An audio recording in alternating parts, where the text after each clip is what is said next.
have grown to be confused by my views of history, namely elementary textbooks that overlook Malcolm X and other rebellious subjects. I had never read Frederick Douglass or learned about Smith and Carlos at the '68 Olympics. I vaguely remember George Washington Carver as a black inventor, but never as a slave captured by night raiders, because viewing him as black in historical context would have meant challenging the white savior complex, because Abe Lincoln was white and apparently so was Jesus. I never took notice of my whitewashed copy of American history because the pictures of the famous figures all looked like me. I never sat in class and had to ask if I would have had access to this same seat in the 1960s. I never had to search for role models in stories told by my ancestors because no man ever controlled my family tree by erasing its history using nooses hung from its branches for lynchings. Trade in the ropes and citizens for guns and badges. Thomas Shipp and Abram Smith would not suffice. Add to the list Trayvon Michael, Tamir Rice. I can understand the danger of being a black teenager and still be white. What I can't do is fathom the fear a black mother feels as she adjusts the straps on her black son's backpack and must gently remind him, "Son, keep your hood down and your hands out of your pockets."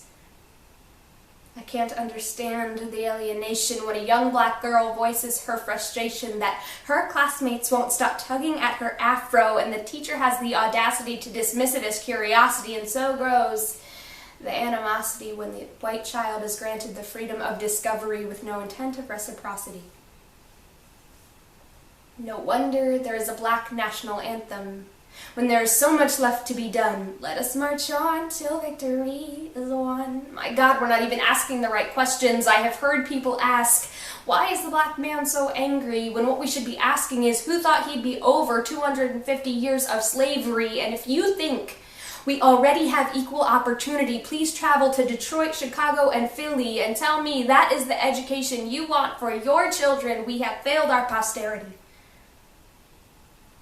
When I have a dream is met with, keep dreaming. Please know that your beloved Martin Luther King already said they have no other alternative than to engage in violent rebellions to get attention the very year of his assassination.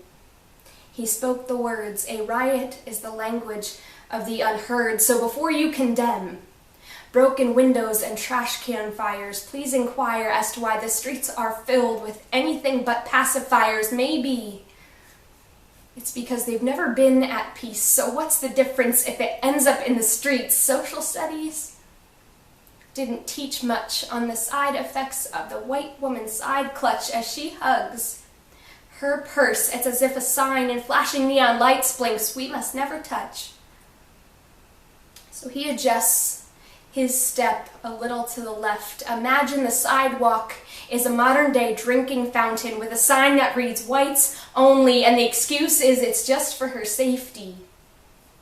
So please, let us desegregate the cities. Let us take to the streets on the sidewalk with me, the black man, the brown woman, the Asian child, and if you think we're too disrespectful and wild, let me tell you it's hard to be woke and mild. Inviting my black friends to dinner is like, I'll bring the chicken, you bring the spice. Trying to be woke and white is like 50% listening and 50% passing the mic. So when I see you on the sidewalk, we'll transform the concrete into a platform where equality knocks and knocks and knocks.